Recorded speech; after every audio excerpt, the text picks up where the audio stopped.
can't wait to read the book. I just met Michael. Oh, did you? Yeah, Books? I had never realized there was a book. It sounded like a screenplay you could have written. You know? Well, he wrote the book and the screenplay, and I collaborated with him on putting it on film. You have 7 minutes. I'm sitting over there queuing you. Okay. I have good peripheral vision, so even if I don't look at you, don't worry, I'll see it. As far as instructions, I'm on camera, and so why don't we start on a 2-shot, and then you can go ahead and move in on Mr. Altman, and then pull out again at some point during the interview on one of my questions, so that, you know, I have something to play with. And for me, if you would mix them up, just no 60 minutes. No 60 minutes. No 60 minutes, super tight pour shots. No MTV big picture. Yeah, no extreme close-ups, and no cuts. What an amazing opening shot. Wow. Speed. Okay. Oh, wait. Wait. Good. Okay. No cuts, just one long tracking scene. Please. Okay. It must feel terrific seeing the words a Robert Altman film once again on the big screen. Well, it's been up there a lot. A lot of people thought this was a movie that could never be made. Why is that? Well, it's a movie that a lot of people didn't want to get made, or they didn't want to make it, is all. But the film eventually would have gotten made, I think. It did. It snuck through, regardless of what happened, how it happened. It's okay. It got done. Was it a risky project for people? I understand that some actors were advised by their studios not to take a part in the film. I've heard that, but I don't know anything about that. That was before I got involved. It was not risky for me. I don't know that it was risky for anybody. It was risky for the people that put the money up, but they've got all that back already. So right now we're in the best of all worlds. Everybody's very happy about it, except the people that take it think it's about them. So are people coming up to you in Hollywood and going, is it really about me? No, they're coming up and saying, God damn, that's, you know, I know who that's about. It's about him. I mean, Is this accurate? Is this an accurate depiction of Hollywood? this is a truthful depiction of Hollywood. It's very truthful, I think. I don't think it's accurate. How do you And I mean think- truthful? Well, I mean the spirit, the things that take place. I mean, there's no way I could do anything that would be as bizarre or as outlandish as what really happens. So this is the tame version, but it is, it is accurate. I think it's accurate. I think if it wasn't accurate, if it wasn't truthful, people wouldn't be responding to it well. How do you think the public will respond to it? Hollywood obviously is fascinated because it's about Hollywood. Yeah, but they see it as less than, I mean, the picture is like a home movie to them. But when we go into other cities outside of that Hollywood group, the film is really received better and stronger and seems to be taken as a more serious film. That audience is responding. In Hollywood, they're responding to the film as a metaphor of Hollywood. But everywhere else, they're responding to it as that Hollywood is the metaphor about the greed and the problems that we have in our own society. Mm-hmm. And I mean, I think it's going hand in hand with the election, That's interesting. right down the road with the election. I think it's fair to say that this is one movie where the cast of supporting players is probably better known than your regular cast. Absolutely. But that's the arena it was set in.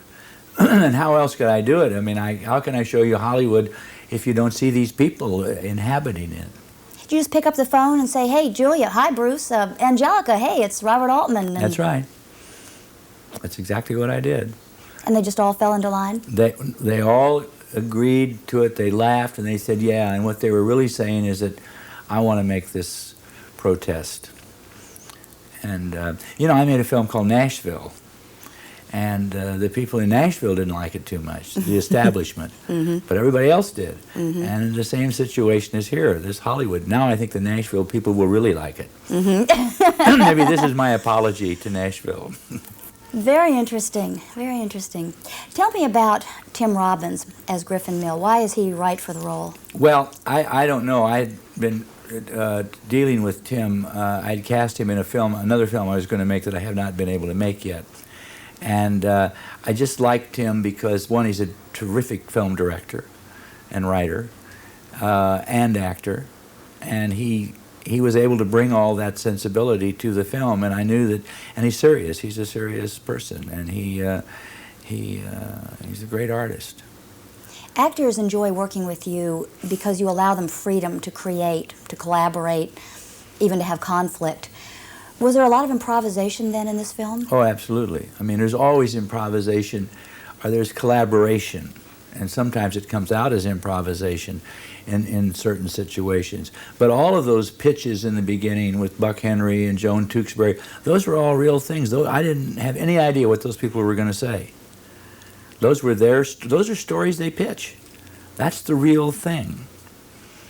And so why should I tell somebody how to do what they already do? And if they're willing to expose themselves, to satirize themselves, that makes the very best. Mm-hmm. Griffin Mill is a vice president in charge of production. What kind of a man is he by the end of this film? Well, he's succeeded, so he's lost his soul. And I think that when we first see him, he still has some reminiscences of some sense of morality. But to play the game, he's got to play by their rules, which means you get rid of that, and he eventually does play the game. And as he succeeds, of course, he's getting deeper and deeper in the hole, and he eventually succeeds to fail. What about Larry Levy, as played by Peter Gallagher? Larry Levy's still on his way up, which means down.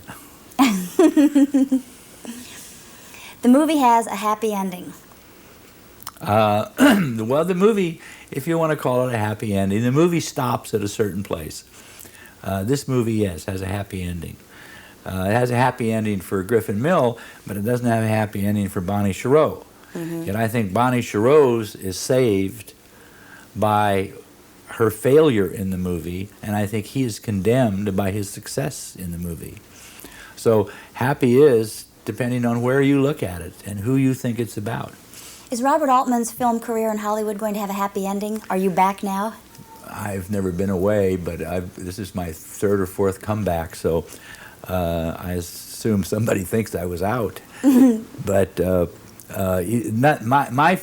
my career, my life couldn't be better.